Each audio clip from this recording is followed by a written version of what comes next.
an Escallonia, big root ball here. And then we've got big, long, lanky stuff coming all the way up here. Look, can you see it? Also, the whole thing's probably about 3 foot tall, but it is quite thin down here.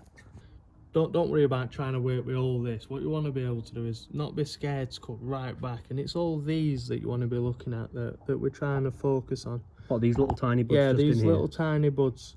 Okay, and some there as well? Yes. Okay. And we want to allow them to grow and them to become your new branches later on down the line. And of course, the only way to get them to grow is to give all this here a really good trim back, isn't it? Yeah. Because if you're a tree, why on earth do you? Yeah, why focus energy here instead of up here? Because why would you bother with that if you're this plant? Why would you bother with this when you've got all this going on? Because you're like, "Way, this is going ever so well, ever so well. I'll put all my effort in here, and I'll just let this die off."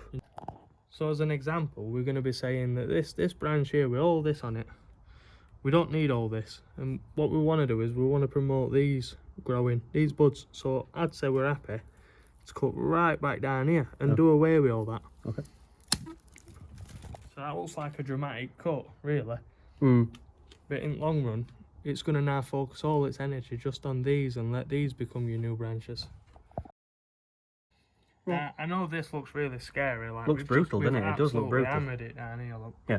But it's these that are going to be the end game for your tree. Yeah. You want to make these into now your new branches. Yeah. So you are looking a lot further down the line. So what we're going to do now is we're going to obviously get rid of a load of this and tidy it all up. Mm.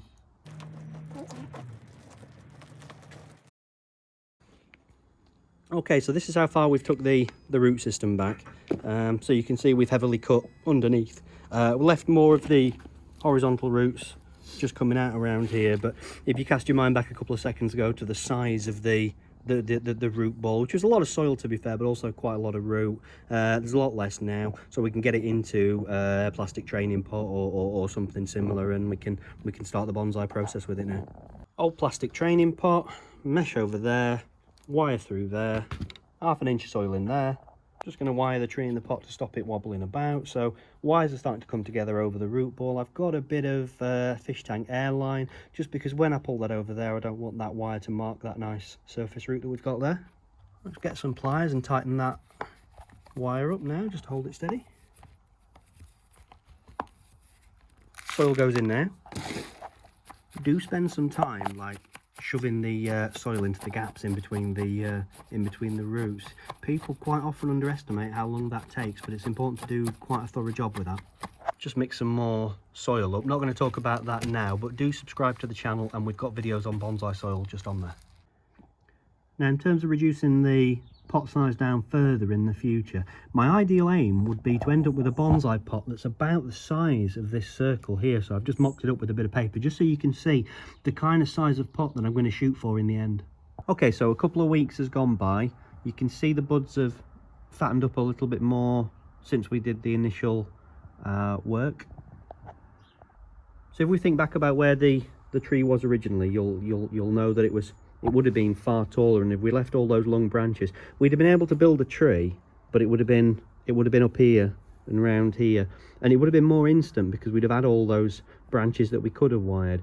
However, for me, it would have always looked like something that had been dug out of the garden, whereas I think if we build the tree using this and this and this and possibly something over here, then we'll end up with a much squatter tree of just about this size, and I think in the end the quality of the bonsai that we'll make will be far higher.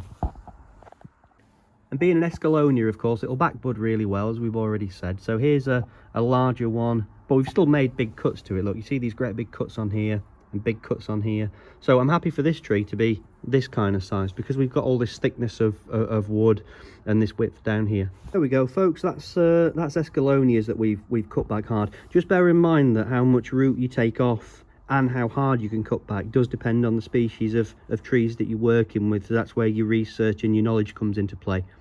So yeah, thanks very much for watching. Hope you liked the video, and we will see you soon.